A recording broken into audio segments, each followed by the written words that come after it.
57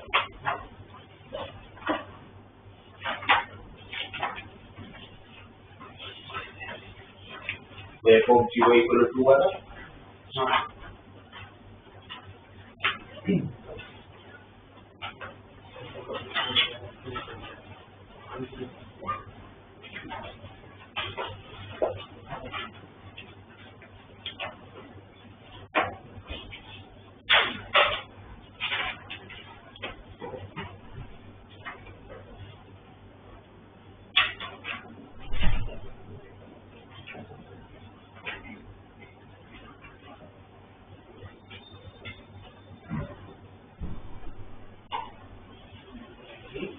आपको तो इस केस में फंक्शन सोचना पड़ेगा ना,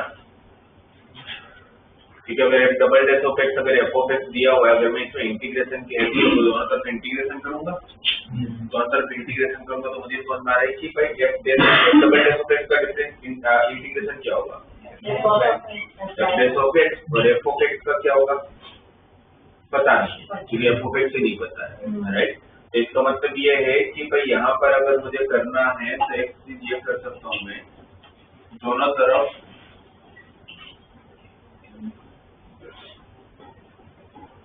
एफ डैश ऑफ एक्स से डिवाइड करके दोनों तरफ इंटीग्रेशन करने पर मतलब नहीं है, मतलब नहीं है, हम इतना टफ करने की जरूरत नहीं है। हमें कंडीशन दिया हुआ है उसके हिसाब से सोच लेते हैं फंक्शन क्या होगा। किसी का डबल डिफरेंशियल अगर एफ ऑफ एक्स है तो मैंने ये तो ये तो पक्की बात है ई रेज़ टू एक्स की बात हो रही है ना। ई रेज़ टू एक्स में ऐसा होता है कितनी बार डिफरेंशिएट करते जाओ तो answer e raise to x आता है, बाकी किसी में भी ऐसा नहीं होता। बट ये जरूरी नहीं कि ये ई रेज़ टू एक्स ही फंक्शन होगा, अगर e raise to x function होगा तो एफ ऑफ 0 2 नहीं होता, तो ई रेज़ एफ ऑफ 0 1 होता। तो एक बार हम ये सोचे कि भाई f of x 2 e raise to x ले जाता है, तो 2 ई रेज़ टू एक्स इसको तो सेटिस्फाई करेगा, इसका फर्स्ट डिफरेंशिएट भी 2 ई रेज़ टू एक्स और इसका डबल डिफरेंशिएट भी 2 ई रेज़ टू एक्स, और एफ ऑफ 0 इक्वल टू 2 को भी सेटिस्फाई करेगा, but f dash of 0 equal to 3 को सेटिस्फाई नहीं करेगा। तो फिर वहां पर f dash of 0 equal to 3 के हिसाब से अगर सोचे इसका डिफरेंशिएशन क्या होगा 2 ई रेज़ टू एक्स ना, उसमें 0 रखूंगा तो फिर, और अगर 3 ई रेज़ टू एक्स हो तो इसको सेटिस्फाई करेगा तो इसको नहीं करेगा।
X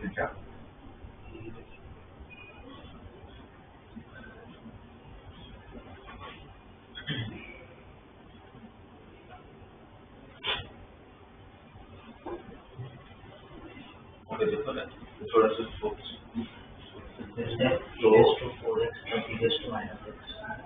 e raised to 4x plus e raised to power minus x.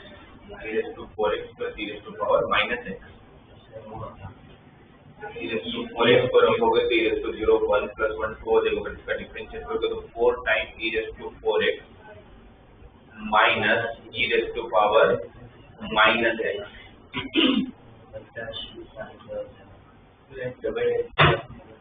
Double dash of x satisfy नहीं होगा,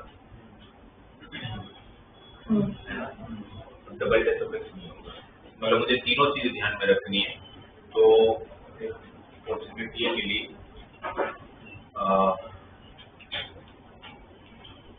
e raised to power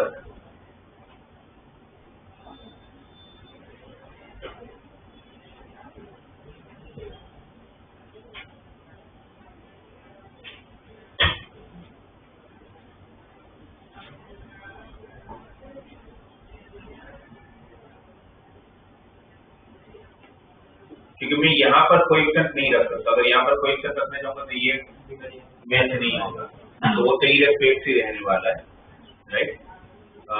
5 e raised to x minus e raised to minus x, 5 raised to x minus e raised to minus x।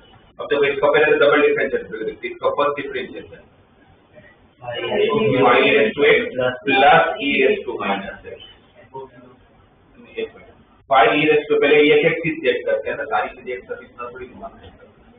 5 e raised to x plus e raised to minus x, वापस differentiate करोगे तो 5 e raised to x minus e raised to minus x, तो ये Prince का equal. अब यहाँ गया तो 0 रखा तो e raised to 0 1, तो 5 minus 1 4 हुआ, जबकि क्या चाहिए था 2, इसलिए 4 अगर लाना मतलब 2 लाना हो तो डिवाइड बाय 2 कर लो, और डिवाइड बाय 2 होने से डिफरेंशिएट को कोई फर्क नहीं पड़ता। अब अगर x को 0 को e raised to 0 is 1, e raised to 0 is 1, 5 minus 1 is 4, 4 by 2 is 2, और इसका फर्स्ट डिफरेंशिएट करोगे तो 5 e raised to x plus e raised to minus x divide by 2। अब अगर x को 0 को तो 5 plus 1 6 by 2 3, तो दोनों कंडीशन तीन मतलब तीनों सेटिस्फाई। तो अगर ये सेटिस्फाई हो गया तो फिर आप लोग क्या करोगे, f(4) की वैल्यू फाइंड करना, e raised to 4 रख दो, आपका आंसर f(4) क्या है आपका 3 e raised to x minus e raised to minus। एक मिनट दो बार वो भी देख लेते हैं, minus e raised to minus 4 divided by 2, e raised to 4 LCM लोगे तो 5 e raised to 8 minus 1 upon 2 e raised to 4, तो आप लोग को बी आंसर हो जाएगा। आप कौन सा बोल रहा हूँ, 3 e raised to x minus 3 e raised to x 3 raised to x minus e raised to minus 3 raised to x minus e raised to minus, इसको सेटिस्फाई करेगा, इसको करेगा, इसको नहीं करेगा, 3 plus 1 4 आ जाएगा। मतलब अगर ये कर रहा है तो फिर और कोई भी नहीं कर रहा होगा, है ना। मतलब एक बार 2 लाना था, एक बार 3 लाना था, एक इवन लाना है, एक ओड लाना है, तो ये सब ऐसे कुछ सोचना पड़ेगा कि बीच में माइनस कर दिया है वो, पर अच्छा क्वेश्चन नहीं है, मतलब इसको कुछ ज्यादा इसको ट्रायल एंड एरर वाली बात हो गई। 30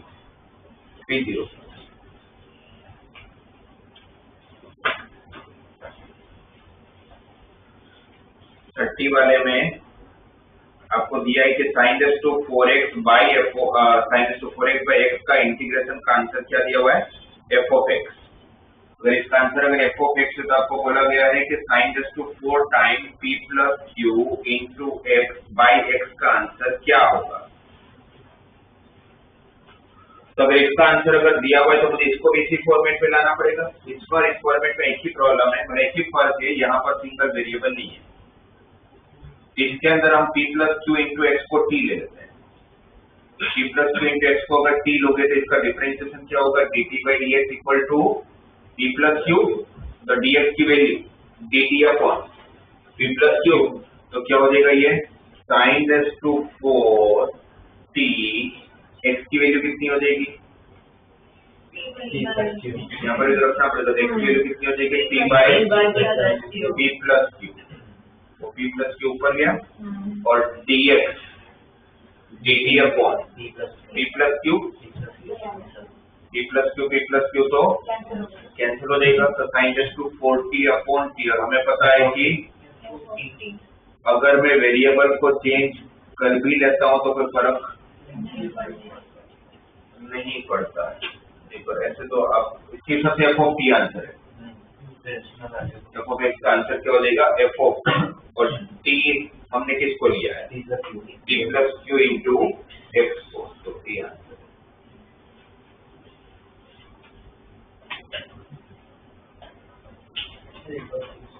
अब वापस बताओ, ये क्वेश्चन दिया था, इसका इंटीग्रेशन ऑलरेडी दिया हुआ है, इसको आप लोगों को लाना है। तो इसमें क्या डिफरेंस है, यहाँ पर सिंगल वेरिएबल, यहाँ सिंगल वेरिएबल नहीं है, तो इसको हमने टी ले लिया, इसको टी ले लिया तो जिससे सिंगल वेरिएबल आ गया, तो dx आ गया dt upon p plus Q, dt upon p plus Q, ये हो गया sin रेज़ टू 40, इसको भी t के टर्म में लिखो तो equal to t by p plus q, तो p प्लस क्यू कट हो गया। अगर हम sin रेज़ टू 4x को अगर f ऑफ x लिख पा रहे तो sin raise to 40 by t को f ऑफ t लिख पाएंगे। t हमने किसको लिया था p plus q into x। this question is the antiderivative of integration, so दोबारा इंटीग्रेशन वाला इस एंटीडेरिवेटिव ऑफ, मतलब वो देखा जाए तो वैसा नहीं होना चाहिए, क्योंकि एंटीडेरिवेटिव का मतलब ही क्या होता है इंटीग्रेशन, मतलब दो बार वो इंटीग्रेशन लिखने का सेंस ले दिया। तो एंटीडेरिवेटिव हटा दो या तो इंटीग्रेशन हटा दो, फिर सबसे इंटीग्रेशन हटा दो, नहीं एंटीडेरिवेटिव हटा दो।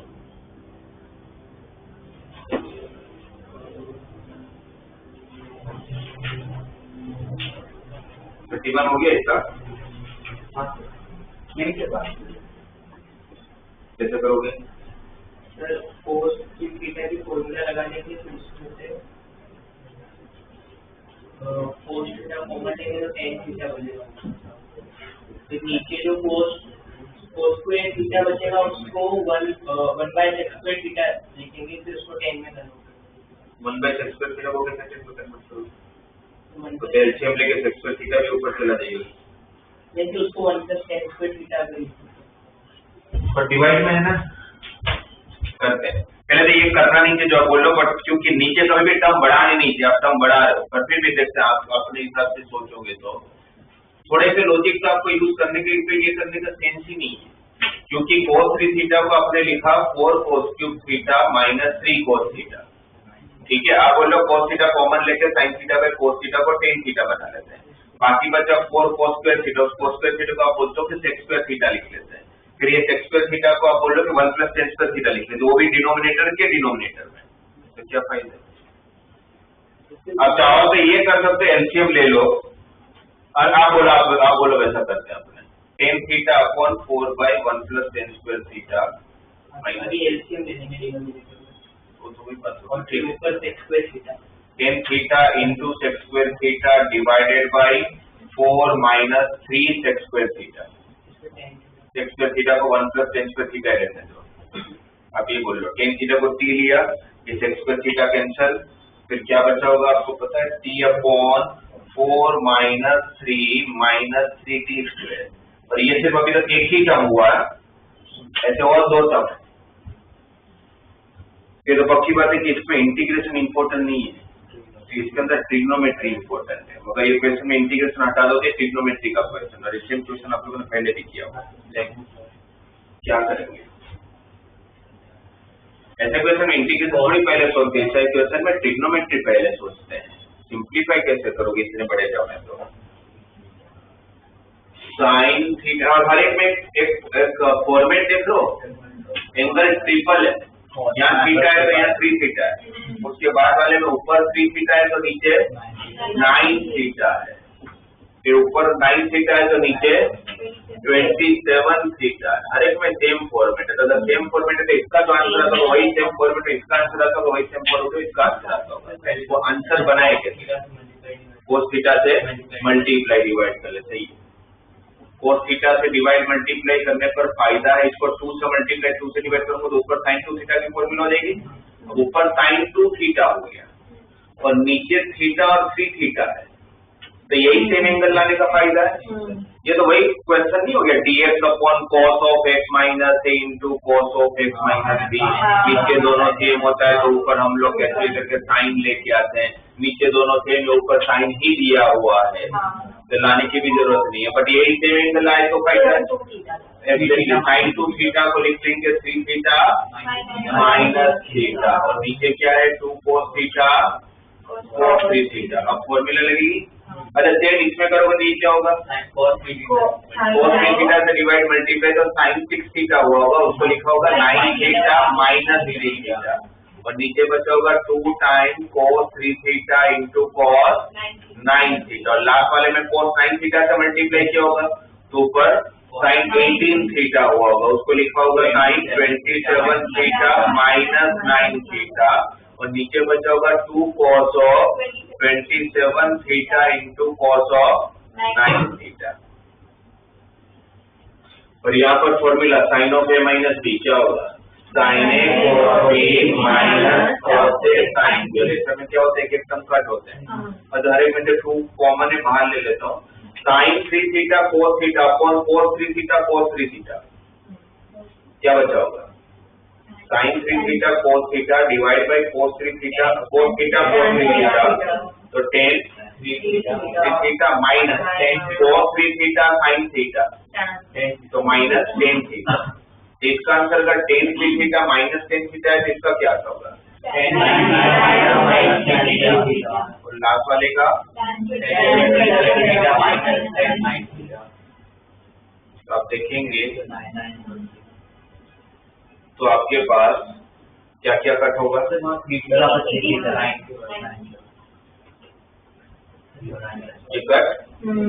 ये कट वही टर्म बचे tan 27 का integration 1/27 log 27 theta log sec of 27 theta divide by minus इसका log of sec theta. log में अगर बीच में माइनस को डिवीजन में जाएगा तो उसके लिए 1/27 पर हटाना पड़ेगा तो यहाँ पर 1/27 पावर में चला जाएगा तो सी आंसर है।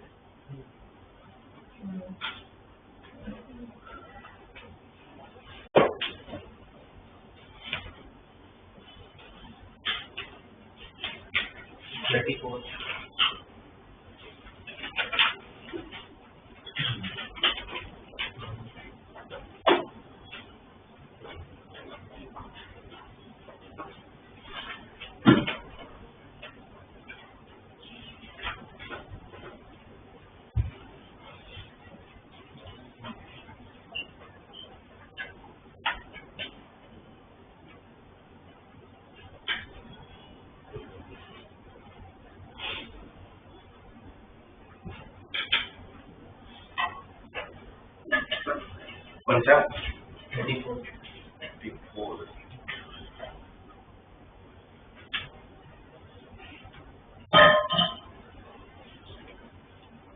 1 minus 7 cos square x upon sin raised to 7x cos square x। First तो ये दिख रहा है कि मैं सेपरेट कर लिया जाए, सेपरेट करोगे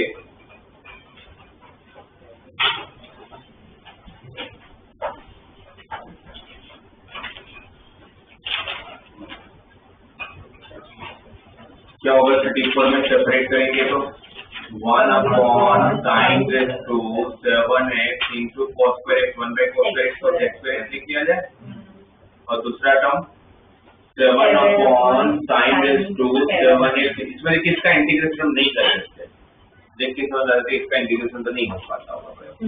कौन सा इसका क्योंकि sin raised to 7x ऊपर जाएगा तो sin raised to minus 7x बचेगा। sin ऑलरेडी ऑलरेडी ऊपर होता तो मैं cos x को t लेके कर लेता, और पावर है ना। sin raised to 7x का मतलब क्या हुआ sin raised to 7x into cos raised to 0 है। कोई याद है m और n वाला m इवन है तो उसको t लेते हैं तो cos को t लेते तो हो जाता, पर ये ऑलरेडी डिवाइड में है तो उसका इंटीग्रेशन करने का सेंस नहीं है। इसका कि मुझे इसका इंटीग्रेशन करना, अब इसका इंटीग्रेशन करना इतना बड़ा पावर है sin raised to 7x तो मेरी सब इसमें u भी कर लेना चाहिए। अब इसको बाई पार्ट करता हूँ अगर मैं तो फिर u कौन होगा v कौन होगा, किसका इंटीग्रेशन आता है तो sec square x मेरा v होगा और 1 by sin raised to 7x मेरा u होगा। तो 1 by sin raised to 7x u है, sec square x का इंटीग्रेशन होगा 10x minus 1 by sin raised to 7x मतलब sin raised to minus 7x उसका डिफरेंशिएशन हो जाएगा -7 into sin raised to minus 8x into sin x का cos x। सही है? sec square x का इंटीग्रेशन 10x मतलब sin x by cos x यहाँ -8 है, यहाँ पर 1 है, ये तो 7 times sin raised to 7x हो गया, तो ये कट गया। सही है? 10x by sin raised to 7x है ना, कट होना ही चाहिए वरना उसका इंटीग्रेशन आता ही नहीं है। तो 10x आंसर हो जाएगा।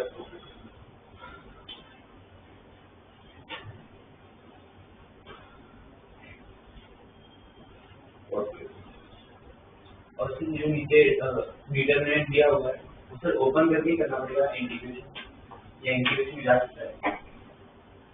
ऐसे तो नहीं जा सकता अंदर, क्योंकि डिटरमिनेंट में एक टाइम पर एक ही रो या एक ही कॉलम में काम हो सकता है। जैसे डिफरेंशिएट भी कर तो एक ही रो या एक ही कॉलम में होता है।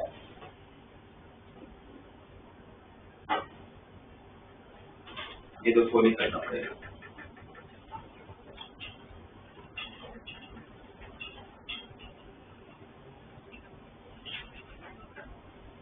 तो सोल्व करके करना पड़ेगा।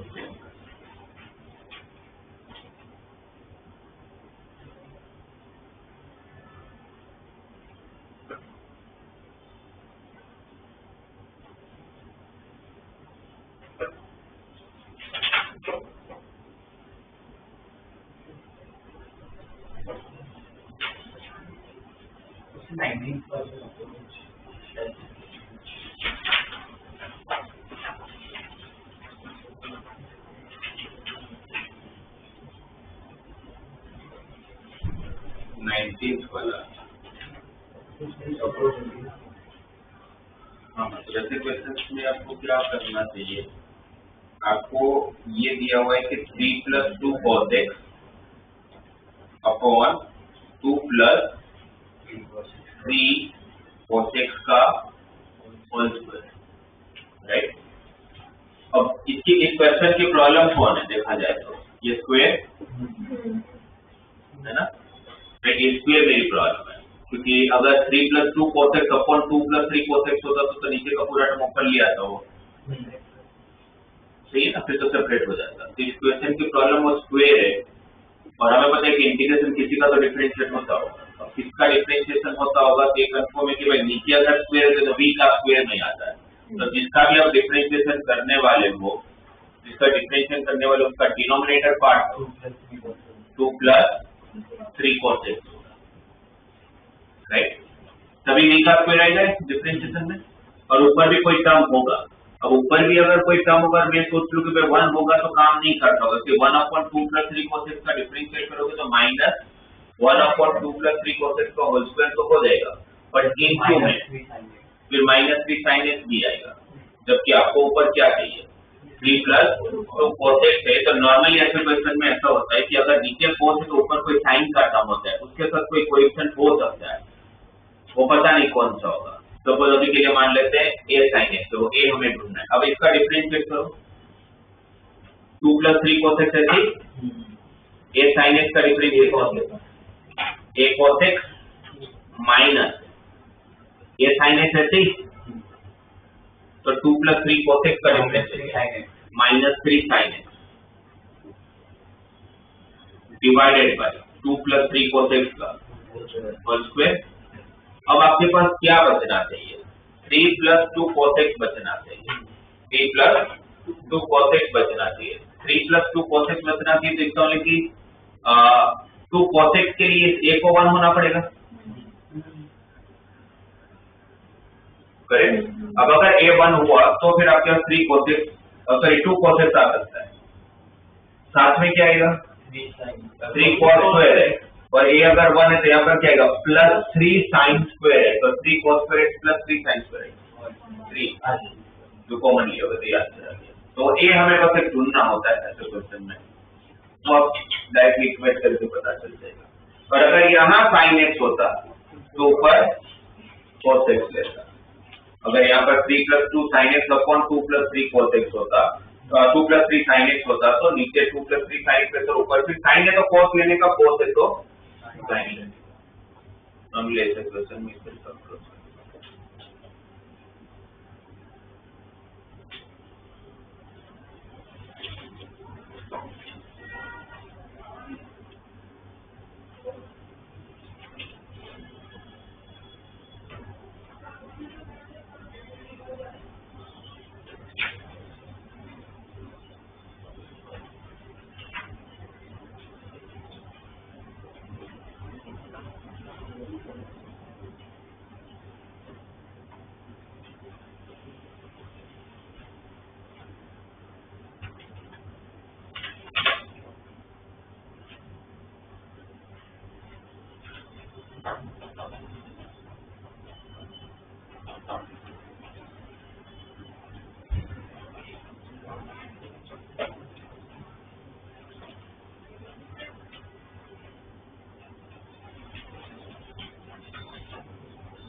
ये हो गई।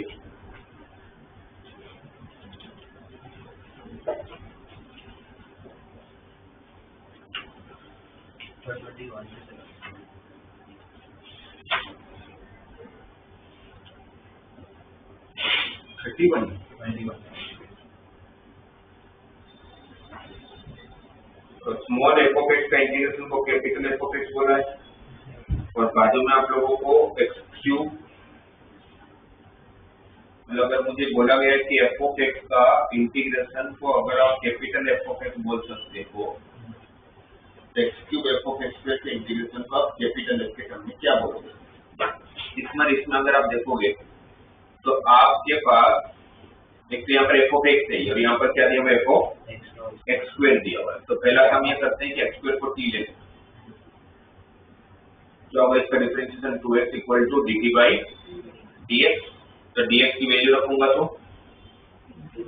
1/2 बाहर, एक बार x कट, x स्क्वायर बच रहा होगा। वो x स्क्वायर मतलब कौन, t time f of t dt बचा है ना। बट यहाँ पर आपके पास सिर्फ f ऑफ x ही था, हमारे पास सिर्फ f ऑफ x ही था।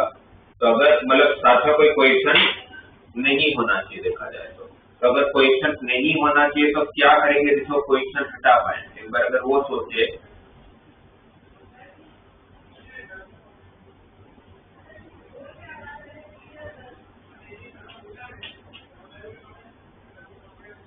हम लोगों ने आंसर में, आप देख लो तो आंसर में उन लोगों ने इंटीग्रेशन के टर्म में ही आंसर छोड़ा हुआ है ना। कैपिटल एफ ऑफ एक्स के सारे इंटीग्रेशन के टर्म्स में ही अगर आंसर है तो फिर इसके बाद तो फिर बाय पार्ट कर लेना चाहिए। अगर इसका अगर हम बाय पार्ट करें, इसमें बाय पार्ट करें तो एफ ऑफ टी कोई भी लूंगा क्योंकि उसका इंटीग्रेशन मुझे आता है, टी है टी, एफ ऑफ टी का integration capital F of T ना, माइनस टी का डिफरेंशिएशन 1 एफ ऑफ टी का integration capital F of T और टी की वैल्यू अगर रखें तो क्या हो जाएगा यहाँ पर x square, half of x square into capital F of x square, capital F of x square minus integration के अंदर capital F of x square और टी की जगह पर एक्स स्क्वायर, मतलब बी आंसर है।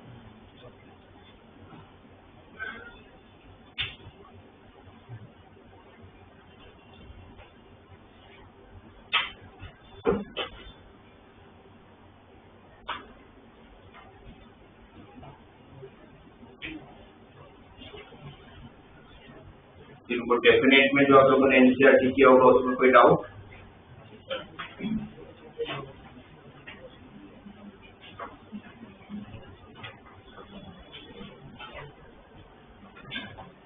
मोस्टली तो हमने सारे क्वेश्चन काफी डिस्कस किए थे, पर फिर भी कोई डाउट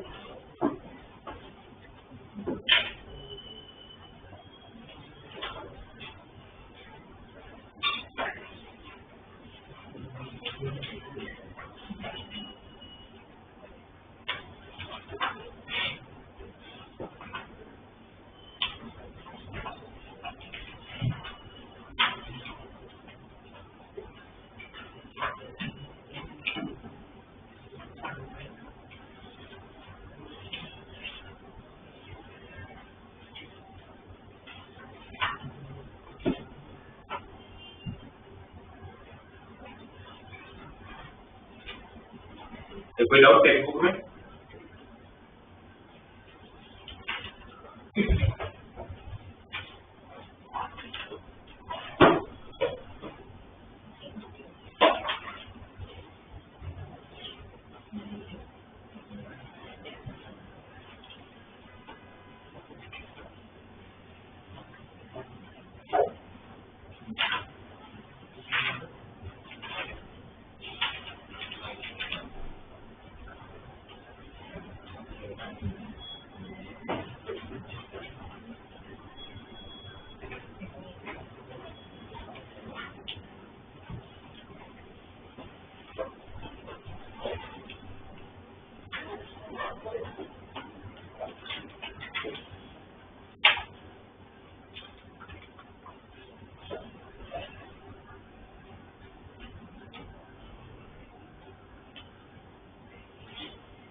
अगर हमें 0 to 1 4 inverse 1 minus x plus x square का इंटीग्रेशन करना है।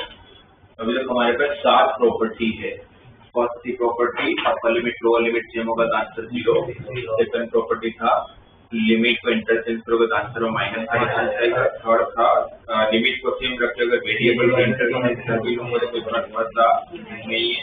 फोर्थ प्रॉपर्टी हम लिमिट को ब्रेक कर सकते हैं। नॉर्मली को ब्रेक करते हैं पीस वाइज फंक्शन में या तो फिर जहां पर फंक्शन डिसकंटिन्यूअस या नॉन डिफरेंशिएबल होता है, राइट।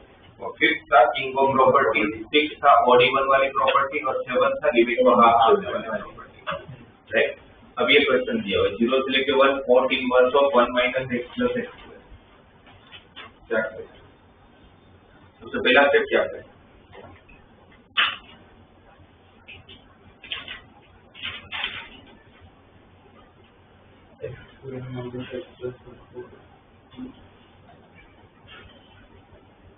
फोर्थ इनवर्स की है आपके पास, मतलब इनवर्स है तो सबसे पहले इनवर्स को सिंपलीफाई करने की ट्राई करेंगे। आप जैसे फोर्थ इनवर्स की कुछ फॉर्मूला है तो किसकी है? टेन इनवर्स की।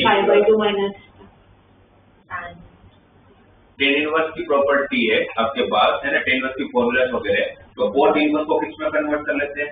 टेन इनवर्स में। पर जो पाई बाई टू माइनस वाला नहीं करना चाहिए, इसमें करना चाहिए टेन इनवर्स ऑफ रेसिप्रोकल वाला 1/1 माइनस x प्लस x। अब अगर टेन इनवर्स में कन्वर्ट कर रहा हूँ तो टेन इनवर्स की फॉर्मूला बनाने की ट्राई करूंगा। टेन इनवर्स की फॉर्मूला में डिनोमिनेटर में क्या होता है? 1 प्लस xy या तो 1 माइनस xy।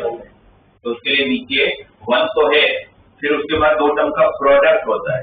यहाँ से क्या कॉमन है? x। अगर x कॉमन लिया जाए तो क्या होगा अंदर? 1 minus x, correct.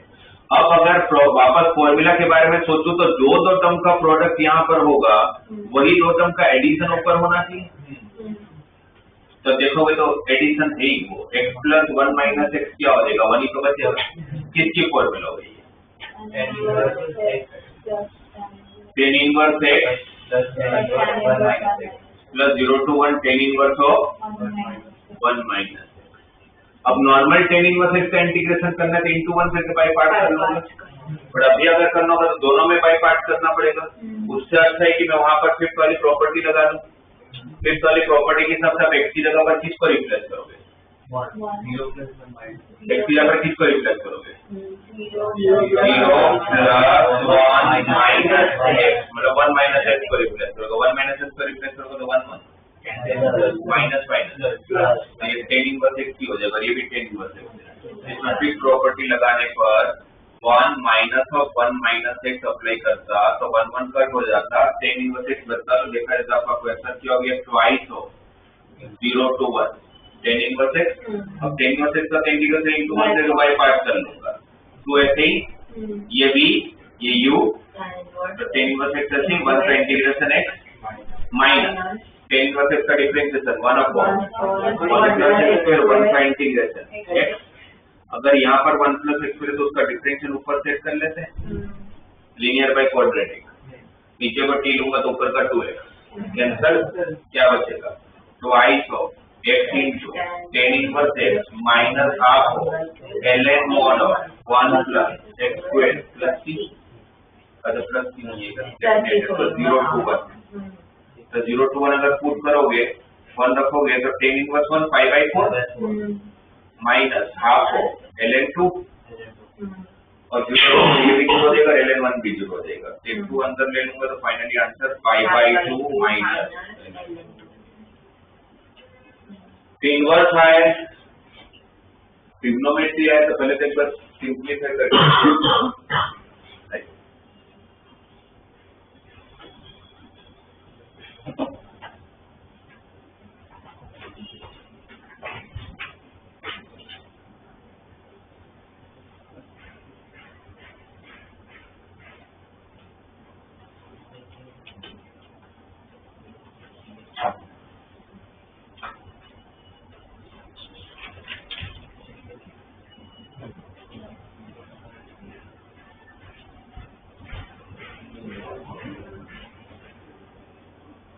zero to 100 greatest integer of tan inverse x।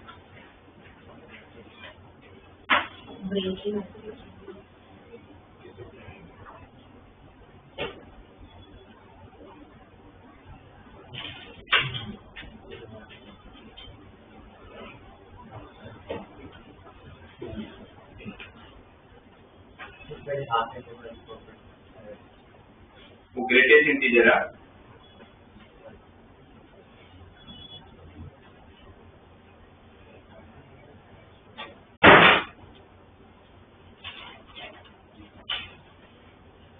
zero to 100 greatest integer of tan inverse x। Way greatest integer है, ग्रेटेस्ट इंटीजर के क्वेश्चन कैसे करते हैं,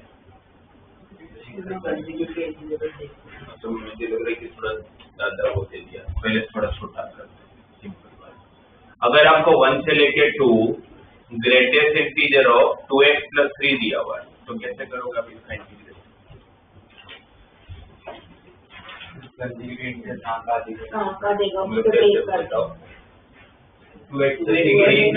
पहले तो मैं 3 को रखूंगा, 3 को पहले तो मैं ग्रेटेस्ट से अंदर भेज दूंगा, बाहर से इंटीजर है ना। पहला काम तो मैं ये करता, अगर मुझे करना होता तो मैं 3 को तो बाहर भेज देता, 3 का इंटीग्रेशन तो 3x हो जाता, लिमिट 1 से 2 है, 3 2 जा 6 माइनस 3 तो इसका तो 3 हो जाता।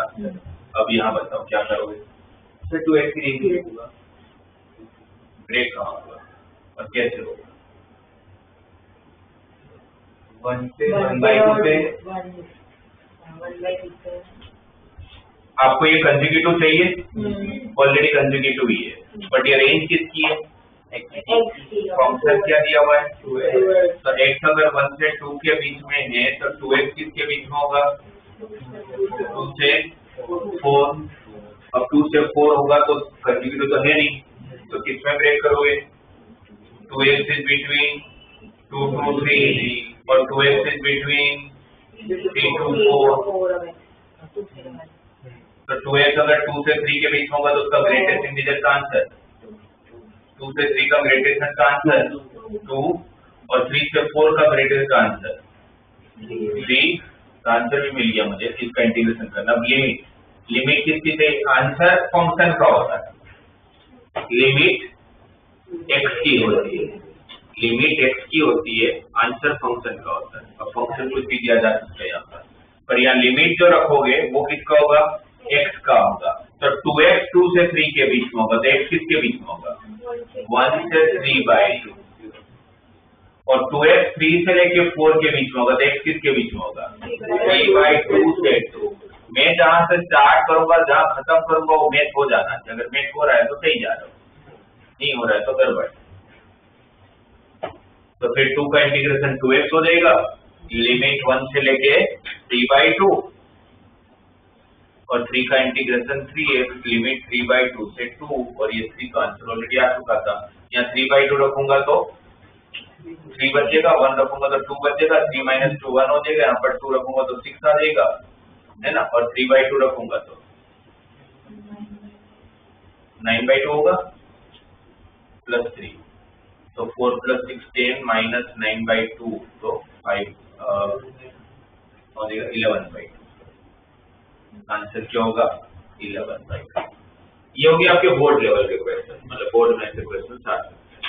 ग्रेटेस्ट इंटीजर है तो कंसेप्ट पर क्या है, कंजुगेटिव नंबर पे ब्रेक कर, ये जेडब्ल्यू लेवल का पता है। मैं वही कंसेप्ट है, ग्रेटेस्ट इंटीजर है तो कंजुगेटिव नंबर पे ब्रेक करना है। कैसे करो, -5/2 + 5 x की लिमिट 0 to 100 है।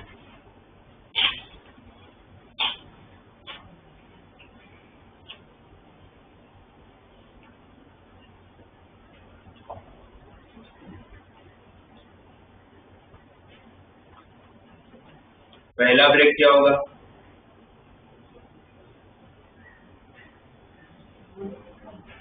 x की लिमिट 0 से चालू हो रहा है, tan इनवर्स 0 की वैल्यू 0, पर tan इनवर्स 0 कितना, tan कब 0 होता है, 0 पे, तो अगर 0 है तो उसका कंजुगेटिव कौन होगा, 1 tan इनवर्स 5/4 नहीं था, tan इनवर्स 10/1 होगा।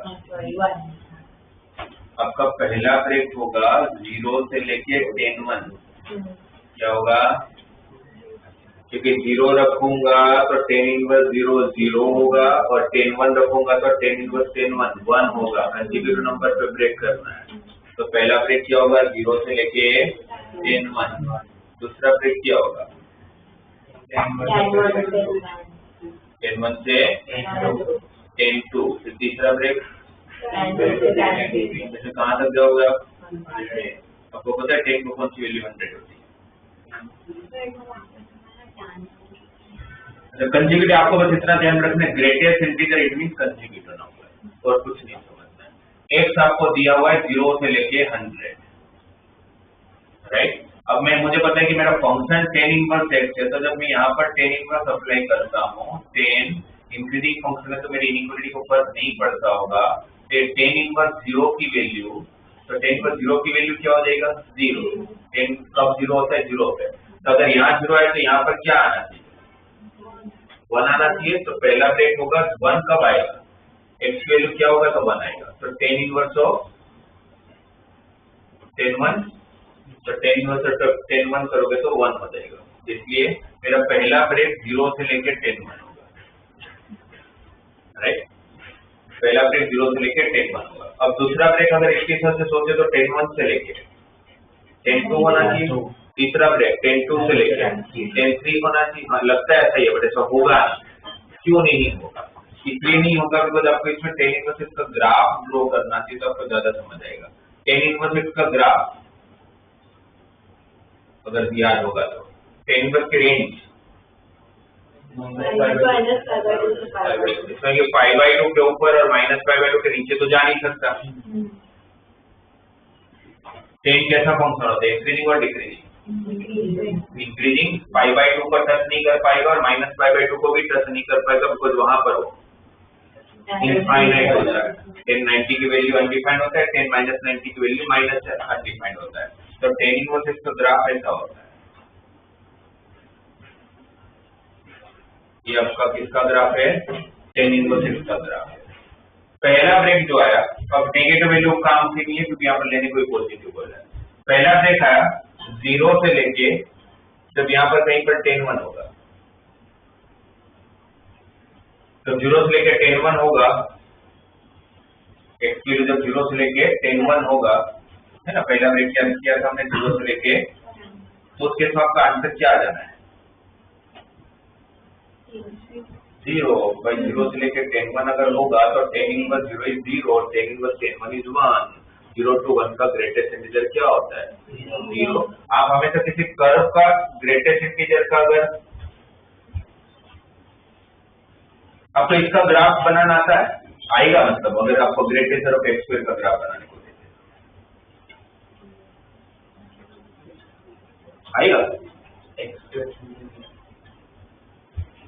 आप किसका ग्राफ बनाओगे पहले y equal to x square का ग्राफ बनाओगे। आप किसका ग्राफ बनाओगे y equal to x square का ग्राफ बनाओगे। फिर मुझे पता है कि कंसेक्यूटिव नंबर पे ब्रेक होता है, तो मैं पहले 0 से लेके 1 लूंगा। 1 पे ये 1 ही होगा, ये पॉइंट कौन है 1,1। अब 0 से लेके 1 पे आप लोगों का आंसर 0 हो जाना है, तो उस कर्व के नीचे की जो लाइन होगी ना हॉरिजॉन्टल लाइन, कर्व हट जाएगा, उसके नीचे जो हॉरिजॉन्टल लाइन है वो बच जाएगा, ये आपका आंसर होगा। कब की बात कर रहा हूं ये मैं 0 से लेके 1 के बीच में। फिर जब 1 से लेके 2 लोगे तो 2 लेने के लिए आपको √2 रखना पड़ता होगा, तो यहाँ पर कहीं √2 होगा। जब √2 रखोगे तो 1 से 2 हो जाएगा, तो अगर ये पॉइंट है आपका √2,2 तो √2,2 में एक कर्व हट जाएगा और उसका आंसर 1 हो जाएगा। जो लोवेस्ट पॉइंट होता है ना वहां पर एक हॉरिजॉन्टल लाइन बनते जाती है, फिर √2 से लेके फिर √3 तक जाएगा। √2 का स्क्वायर 2, √3 का स्क्वायर 3, तो यहाँ पर एक √3 का पॉइंट होगा। एक पॉइंट कौन सा होगा √3,3, तो ये कर्व हट जाएगा और 2 पे उसका हॉरिजॉन्टल लाइन बन जाएगा। कहां तक वो वर्टिकल लाइन जो बनी होगी ना √3 तक की, वहां तक, क्यों वहीं तक जा रहा है ना, ये ऐसे बनते जाते हैं। फिर वो कर्व हटते जाता है, नीचे हॉरिजॉन्टल लाइन बनती जाती है। तो फिर अगर इसका ग्राफ बनाना होता तो 0 से लेके 10 1 पे आप लोगों का यहाँ पर ये पॉइंट का कोऑर्डिनेट क्या होगा 10 1, 1, ये कौन सा कर्व है y equal to 10 inverse x का ग्राफ है। तो मैंने 0 रखा तो 0 आंसर आया, 10 1 रखा तो 1 आंसर आया। तो 0 से लेके 1 में ये कर्व हटेगा और नीचे 0 पे एक लाइन बन जाएगी हॉरिजॉन्टल, क्योंकि 0 से लेके 1 तक में मैं कोई भी वैल्यू लूं मेरा आंसर क्या आना है 0 ही आना है। ये 0 से लेके 10 1 का आंसर 0 आ गया, करेक्ट।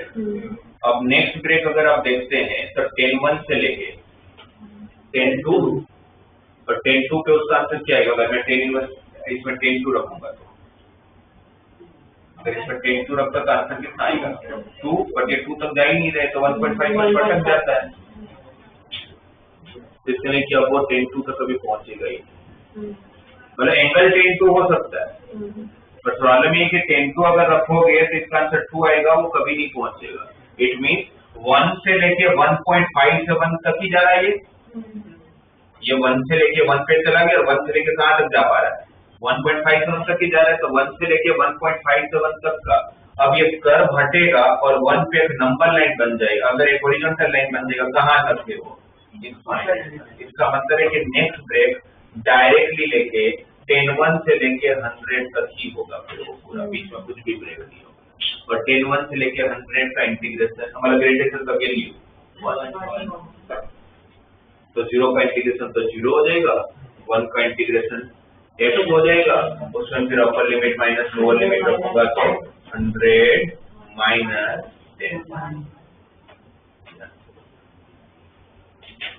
तो इनवर्स आएगा, तो इनवर्स की खुद की एक रेंज है, उसके ऊपर तो आप नहीं जा सकते हो, राइट। तो उसके हिसाब से फिर आपको ब्रेक समझ आना चाहिए।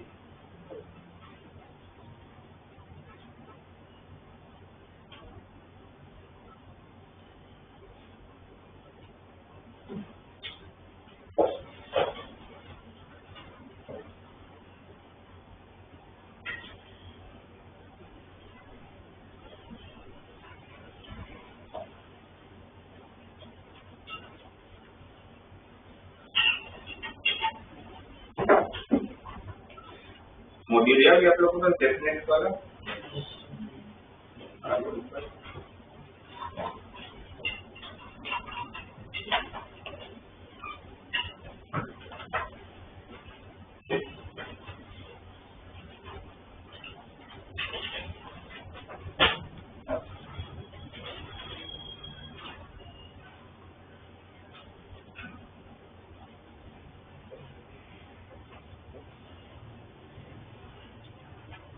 उसमें 2 टीपीपी है डेफिनेट इंटीग्रेशन में।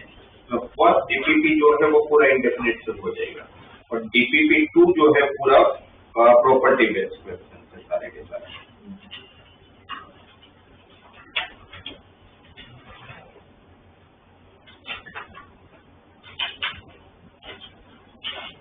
जीरो से लेके पाई x upon 1 minus cos alpha into sine x का integration x upon 1 minus cos alpha into sine x का इंटीग्रेशन।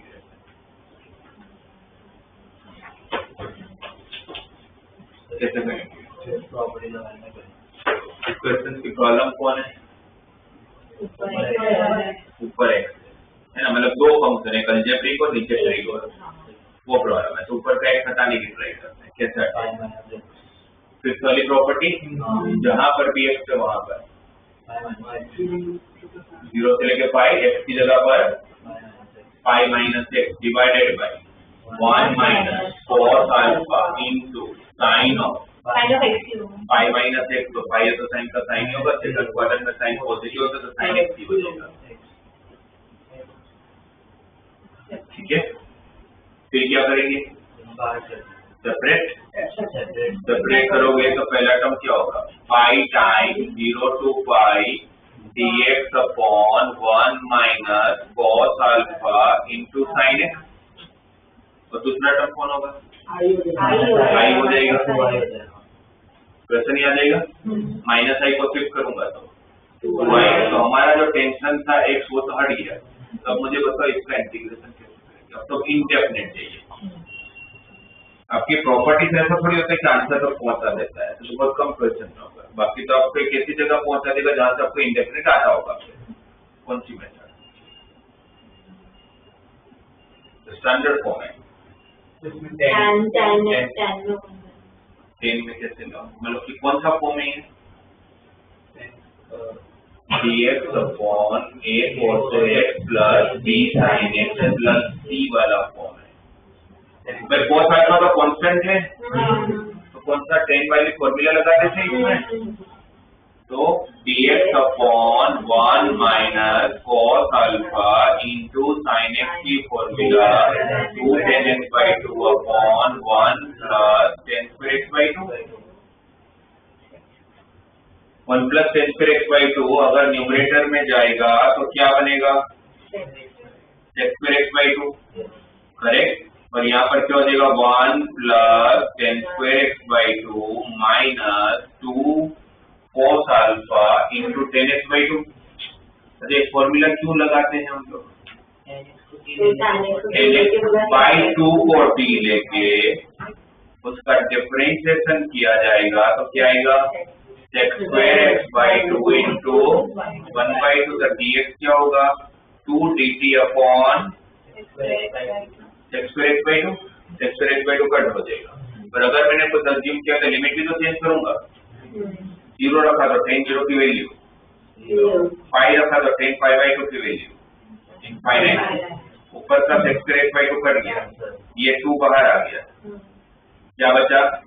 dt अपॉन इसको t लिया ना तो t square minus 2 cos alpha t plus 1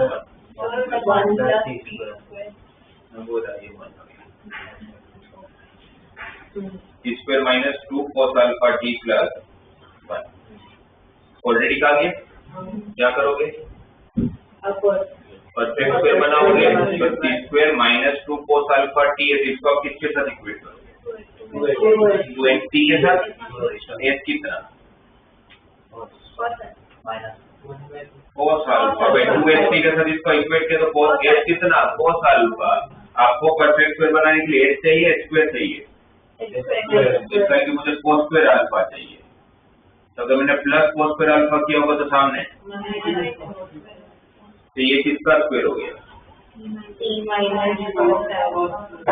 dt by t minus cos alpha का whole square और 1 minus cos square alpha sine square alpha तो sine alpha का whole square. ठीक है, कौन सी फॉर्मूला? क्या होता है? 1 by a tan inverse of x by 8 limit 0 to infinite. अब इसको अगर मैं इनफाइनाइट रखता हूँ तो इनफाइनाइट माइनस डिवाइड कुछ भी करोगे तो इनफाइनाइट ही होगा। tan इनवर्स इनफाइनाइट की वैल्यू पाई बाई 2 और tan इनवर्स 0 रखोगे जब ये 0 होगा ना तो minus cos alpha by sine alpha minus cot alpha और tan inverse minus cot alpha. पहले तो tan इनवर्स का माइनस कहाँ जाएगा बाहर, तो tan inverse of coat alpha को क्या लिखेंगे कोट अल्फा है तो कोट अल्फा को मुझे बाहर tan इनवर्स तो अंदर क्या लिखना चाहिए tan आना चाहिए तो कोट अल्फा को क्या लिखोगे tan of pi by 2 minus alpha. तो tan इनवर्स tan हटेगा क्या बचेगा pi by 2 minus alpha. Already pi by 2 था तो pi by 2 plus pi by 2 minus alpha क्या हो जाएगा pi minus alpha divided by sine alpha. तो ये पूरा आंसर 2i का है। i प्लस i ऐड किया था ना ये पूरा आंसर 2i का है। तो ये वाला 2 और ये वाला 2 तो फाइनली क्या बचेगा pi into pi minus alpha upon sine alpha pi into pi minus alpha into sign. तो पहले फिर प्रॉपर्टी लगा के x हटा दिया और फिर नॉर्मल जो इंडेफिनिट इंटीग्रेशन से करते हैं।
जीरो से लेके 2 pi x time sin raise to 2nx अपॉन sin raise to 2nx plus cos raise to 2nx।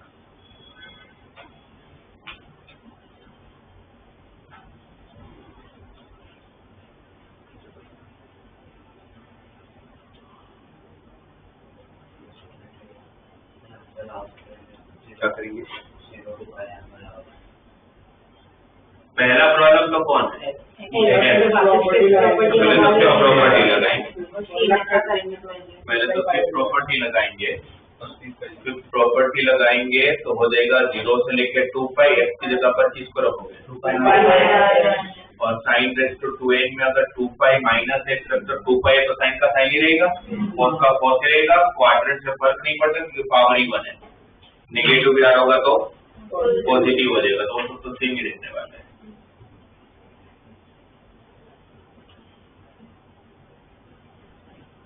ठीक है और फिर ब्रेक करेंगे तो ब्रेक करोगे तो पहला 2 पाई कॉमन 0 से लेके 2 pi sine raise to 2nx अपॉन sine raise to 2nx plus cos raise to 2nx और दूसरा वाला टर्म i बन गया क्वेश्चन आ गया तो माइनस i हो गया दूसरी तरफ से किया तो 2 हो गया 2 कट कर लेते हैं। ठीक है एक हटाना था हट गया। नेक्स्ट क्या करें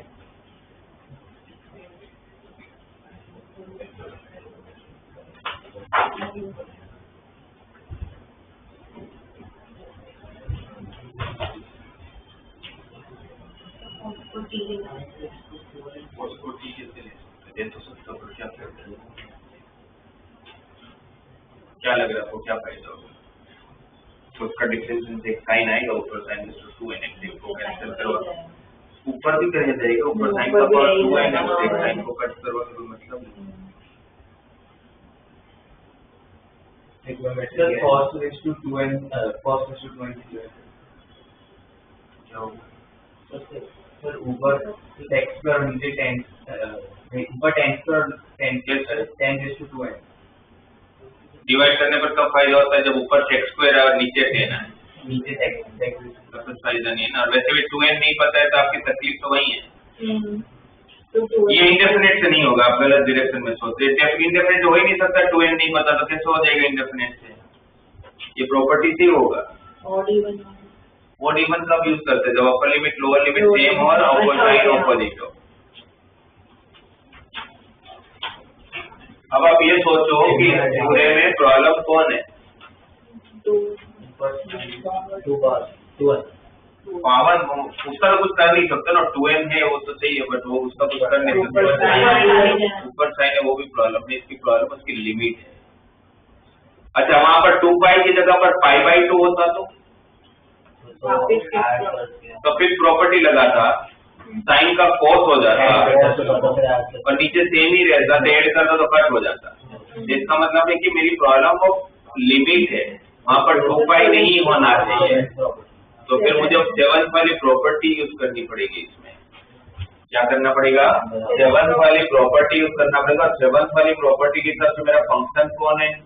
sin 2nx अपॉन sin 2nx plus cos 2nx। इसमें फिर मैं x की जगह, इसमें 2a का काम कौन करेगा? 2π। देखो 2π माइनस x, तो यहाँ पर 2π माइनस x तो साइन को फर्क पड़ना नहीं है, क्वाड्रेंट से फर्क नहीं पड़ता क्योंकि पावर इवन है ना, cos से फर्क नहीं पड़ेगा। तो वापस f ऑफ x आ गया। तो प्रॉपर्टी के हिसाब से 2 टाइम लिमिट जो 0 से 2π हो क्या हो जाएगा? 0 to π हाफ हो जाएगा। पाई भी मेरे कोई काम का नहीं है। तो वापस एक बार और 7th प्रॉपर्टी, ठीक है, मुझे फायदा था मेरे ऊपर साइन का cos हो जाए, और वो तभी होगा जब π/2 आएगा। तो वापस एक बार 7th प्रॉपर्टी, 7th प्रॉपर्टी के साथ 2a का काम कौन करेगा? पाई। और वापस पाई करोगे तो वापस कुछ फर्क नहीं पड़ेगा क्योंकि पावर इवन है, तो क्वाड्रेंट से मतलब नहीं है। तो वापस एक बार 7th प्रॉपर्टी, तो क्या होगा? I इक्वल टू 2π का 4π लिमिट 0 से π का 0 से π/2। पहले एक बार 5th अप्लाई किया, फिर 2 बार 7th अप्लाई किया, वापस एक बार 5th अप्लाई करूंगा। अब जब 5th अप्लाई करूंगा तो x की जगह पर क्या रखोगे? π/2 minus x divided by sin 2n of π/2 minus x plus cos 2n of π/2 minus x। π/2 है तो साइन का cos, साइन का क्या होगा? cos, साइन का हुआ cos, और cos का क्या होगा? साइन। और फिर दोनों को ऐड, ये आपका रिजल्ट 1 है, ये आपका रिजल्ट 2 है, तो दोनों को ऐड कर दिया जाएगा। दोनों को ऐड करोगे तो 2i, 4π तो कांस्टेंट है, लिमिट से मैं ऐड कर सकता हूँ। ऐड करोगे तो ऊपर और ऊपर ऐड हो जाएगा, नीचे सेम ही है, कट हो जाएगा, 1 बचेगा, 1 का इंटीग्रेशन x लिमिट 0 से लेके π/2, तो क्या हो जाएगा? 4π इंटू π/2 माइनस 0। ये सब कुछ किसके बराबर है? 2i के बराबर है। ये 2 to the 4 और ये 2 और 2 कैंसिल, तो इसका आंसर कितना होगा? 5। सर वहाँ पे लिमिट 2π से 0 था, हम 4 बार उसको ब्रेक कर सकते हैं, 0 से π/2, फिर π/2 से π, तो फिर चारों में इंडिविजुअली प्रॉपर्टी लगाए। 0 से लेके π/2, फिर π/2 से लेके पाई, फिर पाई से लेके 3π/2 और 3π/2 से लेके 2 पाई कर सकते हो बिकॉज इसके बीच का गैप हमेशा π/2 आ रहा है तो चल जाएगा और पावर इवन है तो फर्क नहीं पड़ता।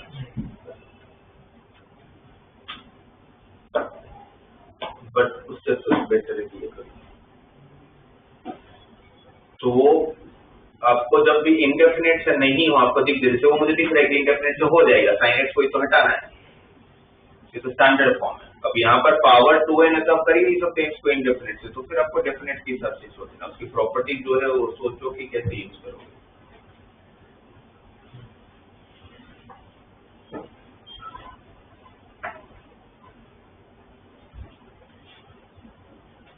ये सब जो मैं आप लोगों को करवा रहा हूँ मुझे लग रहा है कि जिसमें आपको डाउट आ सकता है DPP2 के वो क्वेश्चन डिस्कस करो।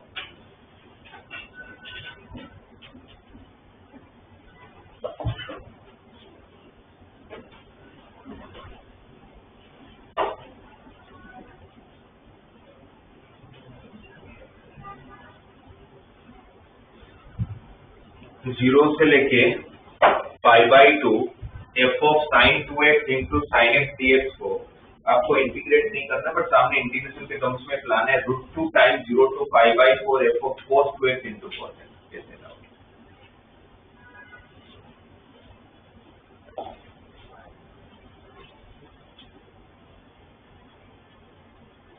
वो सेकंड वाला पहले फिफ्थ प्रॉपर्टी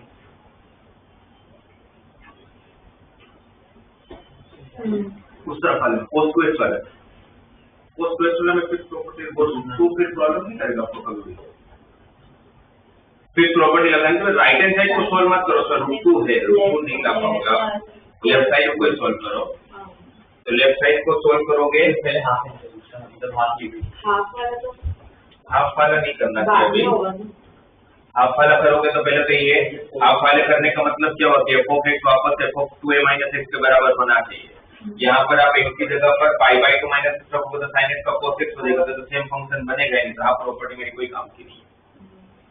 तो पहला काम तो फिक्स प्रॉपर्टी, जब भी कुछ नहीं होता फर्स्ट स्टेप तो आपके फिक्स प्रॉपर्टी ही लगाए लेने का, राइट। आप जब फिक्स प्रॉपर्टी लगाओगे तो क्या होगा, ये 0 से लेके π/2 जहां पर भी x है वहां क्या रखोगे π/2 - x f of sin twice of π/2 - x into sin of π/2 - x, एक एक स्टेप कर देखते जाते हैं।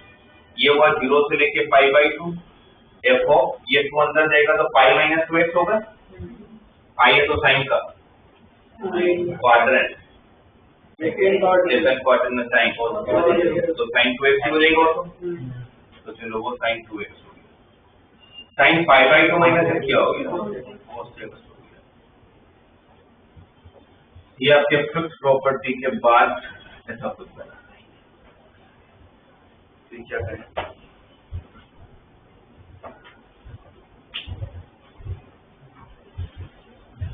फिर क्या करोगे,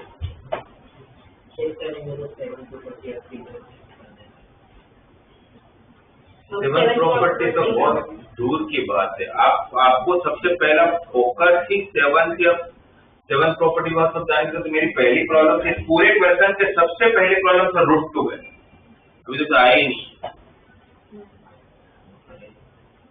अब कोई भी प्रॉपर्टी लगा के √2 तो नहीं ला सकते हो ना, तो आप √2 पे फोकस करो, फिर प्रॉपर्टी तो फोकस करेंगे। हम नॉर्मली फिक्स प्रॉपर्टी क्यों लगाते, कोई भी क्वेश्चन में क्यों लगाते, क्या होता है फिक्स प्रॉपर्टी लगाते, इतने सारे क्वेश्चन में आपने फिक्स प्रॉपर्टी लगाई, क्या हुआ, हर क्वेश्चन में एक ही चीज होती है, क्या हुआ, या तो क्वेश्चन वापस आता है या तो एडिशन करने पर आएगा, क्वेश्चन तो वापस आया नहीं तो एडिशन करना चाहिए। फिक्स प्रॉपर्टी लगाने पर कुछ बेनिफिट भी तो होना चाहिए, तो अगर वो क्वेश्चन वापस नहीं आया तो फिर मैं इसको ऐड कर लेता हूँ। इसको ऐड करोगे तो लिमिट सेम है, ऐड किया होगा तो f of sin 2x same term है, तो कॉमन निकलेगा तो अंदर क्या बचेगा sin x प्लस, ठीक है। फिर √2 से मल्टीप्लाई √2 से, क्योंकि यहाँ पर 1/√2 कोएफिशिएंट सेम है 1,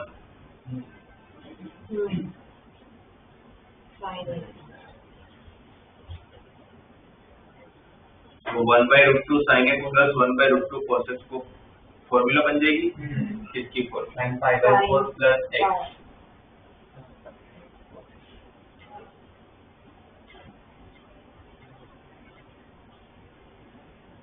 साइन ऑफ, अगर इसको cos 45 लिखो, इसको sin 45 लिखो, तो sin ऑफ x प्लस 45 की फॉर्मूला बनी। इसको मैं cos की भी फॉर्मूला बना सकता था, cos 45 sin 45, तो cos x माइनस π/4 की फॉर्मूला बनी। अब वो देखना पड़ेगा कि किसकी बनानी चाहिए और वो कैसे देखूंगा। अब √2 आ गया, चलो इसका काम हो गया। अब मैं आता हूँ कि अब लिमिट की प्रॉब्लम है। अब लिमिट की प्रॉब्लम है तो 7 प्रॉपर्टी लिमिट को हाफ कर सकता है, पर 7 प्रॉपर्टी जब लगा दो तो लिमिट को हाफ तभी होगा जब f(2a - x) अप्लाई करो तो वापस f(x) आना चाहिए, इवन नहीं बट f(2a - x) वापस f(x) आना चाहिए। इवन में तो f(-x) f(x) होता है। तो अब इसमें 2a का काम कौन कर रहा है, π/2। यहाँ पर अगर मैं π/2 माइनस x रखूं, 2a - x मतलब वही हो गया ना, π/2 माइनस x, तो sin 2x का तो sin 2x रहेगा, वो यहाँ रखा था हमने, ये तो चलेगा सेम ही आगे। यहाँ पर अगर आप लोग π/2 माइनस x रखते हो तो क्या वापस sin π/4 प्लस x आएगा? x को अगर हमने π/2 माइनस x रखा तो π/4 प्लस π/2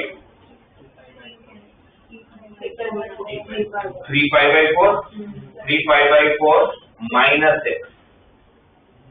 है ना। x की जगह पर आप क्या रख रहे हो, π/2, x की जगह पर आप क्या रख रहे हो, π/2 माइनस x, और ये रखूंगा तो वापस sin ऑफ π/4 प्लस x आना चाहिए। आएगा? नहीं आएगा वैसे, नहीं आएगा। 3π/4 माइनस x से sin π/4 प्लस x हो जाएगा।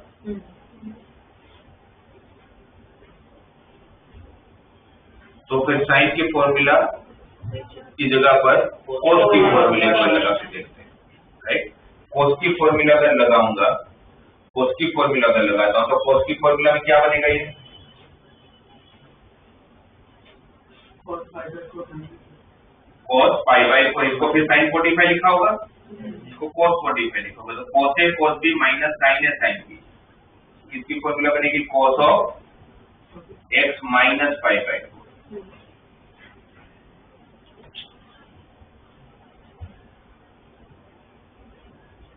करेक्ट।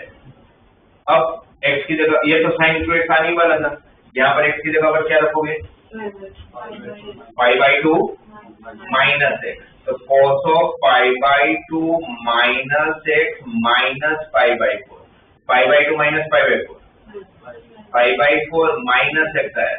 cos को तो क्या फर्क पड़ता है, π/4 माइनस x लिखो या x माइनस π/4 लिखो, इसके लिए cos में कन्वर्ट करना है उसको sin में।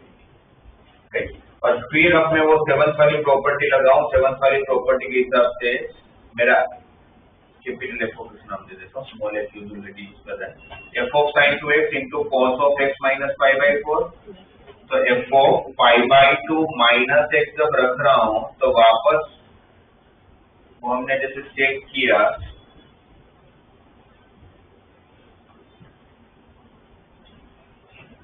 वापस सेम फंक्शन आ जा रहा है, कैपिटल f ऑफ x वापस आ जा रहा है। तो प्रॉपर्टी के हिसाब से आगे 2 और लिमिट जो 0 से π/2 था 0 से π/4, f of sin 2x into cos of x minus π/4, ये सब कुछ 2y की इक्वल है, तो 2 और 2 कट। अब देखते हैं क्या क्या आ गया, √2 आ गया, लिमिट 0 से π/4 भी आ गया, चलो लिमिट का भी टेंशन करता हूं। और यहाँ पर f of cos 2x into cos x है, अभी तो f of sin 2x into cos x minus π/4 आया, अभी भी अंदर का फंक्शन सेम नहीं बना, तो क्या करें, अब किधर करोगे, अब फिफ्थ प्रॉपर्टी लगाओगे, अब फिफ्थ प्रॉपर्टी लगाओगे तो आएगा ही रहेगा। फिफ्थ प्रॉपर्टी लगाओगे तो जहां पर भी x है वहां पर क्या रखोगे, f of sine of twice pi by 4 minus x into cos of pi by 4 minus x minus pi by 4। यहाँ पर तो पाई बाई 4 कट हो गया, cos माइनस एक्स बोलो या cos एक्स बोलो, बात एक ही है, तो चलो cos एक्स भी आ गया। अब सिर्फ cos 2x का टेंशन है, ये 2 अंदर गया तो pi by 2 minus 2x, pi by 2 है तो साइन का, तो वो भी cos 2x था, सबका पूरा टर्म आ गया।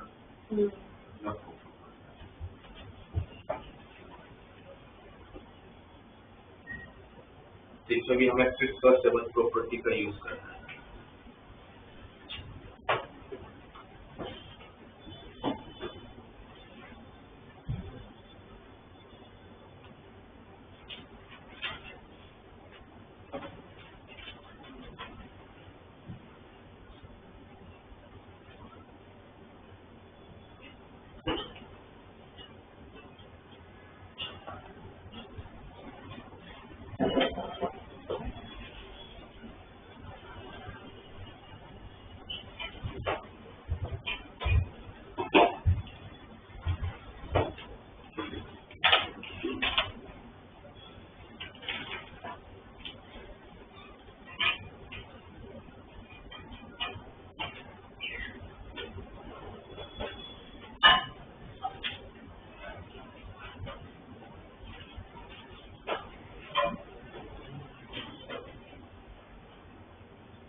दिया हुआ f of x equal to 1 to x log t upon 1 plus t dt, log t upon 1 plus t dt।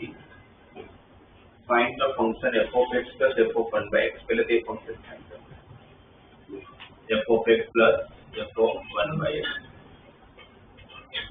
f of x तो दिया ही हुआ है, f of 1 by x check करते हैं, जहां पर भी x होगा वहां पर 1 by x रखेंगे, क्या होगा 1 से लेके 1 by x t की जगह पर, t की जगह पर कुछ नहीं करना होगा, x यही है, काफी आसानी है, t की जगह पर रख लो, बिकॉज वेरिएबल इसमें x की जगह पर या फिर रिप्लेस कर सकते हो, तो वही रहेगा। ये f of x है, ये f of 1 by x, आपको बोला जाता है दोनों को ऐड करो। कोई भी दो इंटीग्रेशन के फंक्शन को, दो इंटीग्रेशन के टर्म्स में ऐड करने पर कब मुझे फायदा मिलेगा? जब लिमिट सेम हो, पहले तो जब लिमिट सेम, राइट। यहाँ पर आप देखोगे तो आपका लिमिट यहाँ पर 1 से x है, यहाँ पर 1 से 1 by x, तो पहले तो लिमिट सेम नहीं है, तो लिमिट को मुझे सेम बनाना पड़ेगा।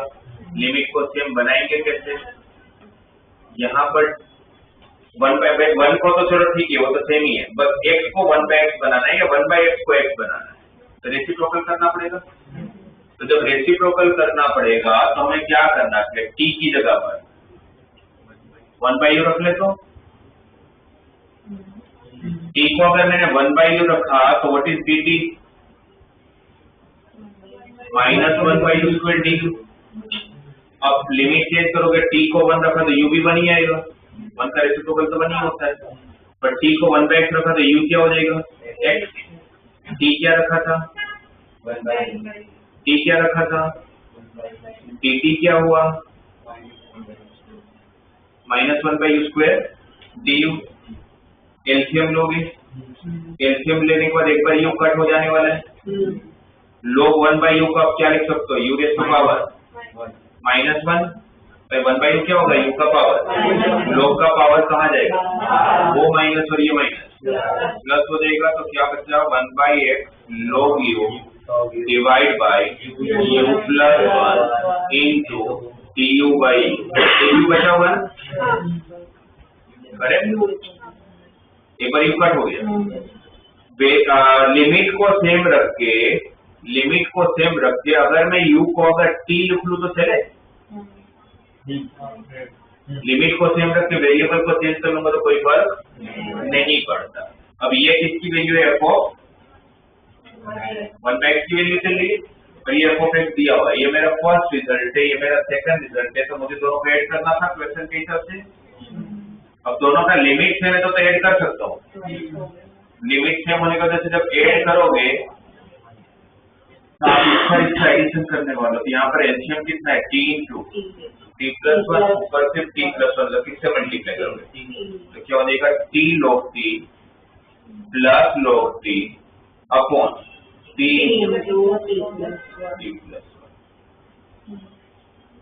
ऐसा होगा ना, t log t plus log t upon t into t plus 1। क्या कॉमन है, क्या रहेगा, t प्लस 1 करिए तो क्या रहा, log t by t। तो इंटीग्रेशन कर सकते हैं, log t को v ले लेता हूँ, log t को अगर v लिया तो उसका differentiation 1 by t equal to dv by dt, तो dt equal to dv dt, but 1 रखोगे तो log 1 0 और x रखोगे तो log x,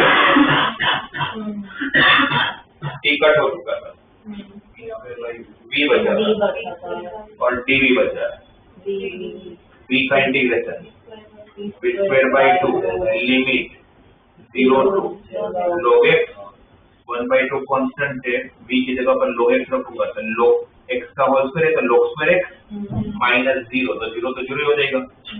तो पहले से f of x plus f of 1/x का आंसर कितना गया, half of log square x या log x का होल स्क्वायर। समझ आया?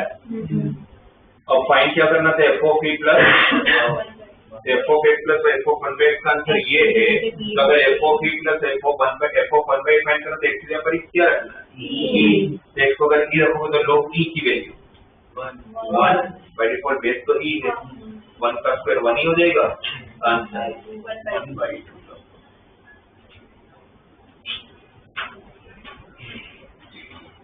तो मैं अगर कभी भी इंटीग्रेशन को ऐड करता हूँ तो मुझे फायदा तभी है जब उसका लिमिट सेम हो।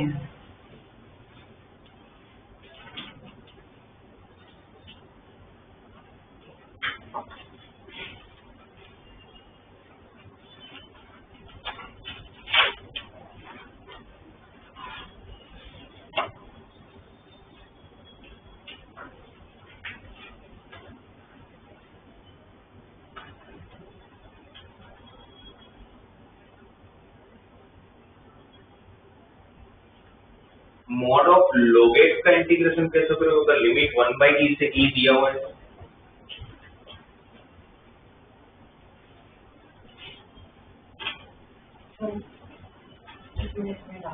एक मिनट,